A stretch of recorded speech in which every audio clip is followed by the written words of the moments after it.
ఈ పెద్ద ఫోన్లు వచ్చిన కాడ నుంచి తీరు తీరు యాప్లు పుట్టుకొచ్చినాయి. అందుట్లో బెట్టింగ్ యాప్లని, ఆన్లైన్ ఆటలని, అవని ఇవని బొచ్చడొచ్చినాయి. ఫోన్లలో చూసుడు, ఆన్లైన్లో ఆటలాడు, లచ్చలు లచ్చలు పోగొట్టుకునుడు, ఆఖరికి పానాలు తీసుకునుడు, బొచ్చడు వార్తలు చూస్తూనే ఉన్నాం. అగో అసొంటిదే గీ వార్త కూడా. ఆన్లైన్లో బేరాలే కాదుల్లో ఆన్లైన్లో ఆటలు కూడా కొంపలు ముంచుతున్నాయి. అడ్డమైన యాప్లు డౌన్లోడ్ పెట్టుడు, పొద్దంతా ఆటలాడు, అవ్వయ్యలకు తెలవకుండా పైసలు పోగొట్టుడు, ఆఖరికి పానాలు తీసుకోడు. ఆన్లైన్లో వచ్చేటి కొరియన్ ఆటలకు మస్తు మరిగిరు పోరలు. ఎవరిని ఫోన్లో చూసినా అయ్యే ఆటలు. వద్దని చెప్పలేము, సెల్ ఫోన్లు ఇవ్వకుండా ఉండలేము. గట్ట ఫోన్లు ఇచ్చినందుకే కొరియన్ లవర్ గేమ్లకు మరిగి ముగ్గురు అక్క చెల్లెలు పానాలు తీసుకురు ఉత్తరప్రదేశ్ లా. ఆటలు వద్దని అయ్య చెప్పినందుకు ఇగో ఇట్లా ముగ్గురు పానాలు తీసుకోబట్టే. అంత వ్యసనం మరి ఆన్లైన్ ఆటలంటే.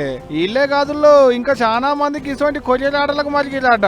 అందుకనే కొరియన్ ఆటలను ఫోన్లలో రాకుండా చేయాలని మస్తు డిమాండ్లు పెరుగుతున్నాయి. చిన్న లేదు పెద్ద లేదు, ఎవరు చేతిలో చూసినా ఫోన్లేనాయే.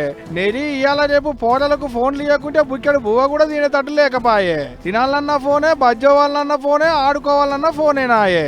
ఇగంట తలకాయ పెట్టిరంటే ఇంకో దునియాలకు పోయినట్టే. ఎంత పిలిచినా బలకరు, అవ్వయ్యల మాటలు చెవున పెట్టరు.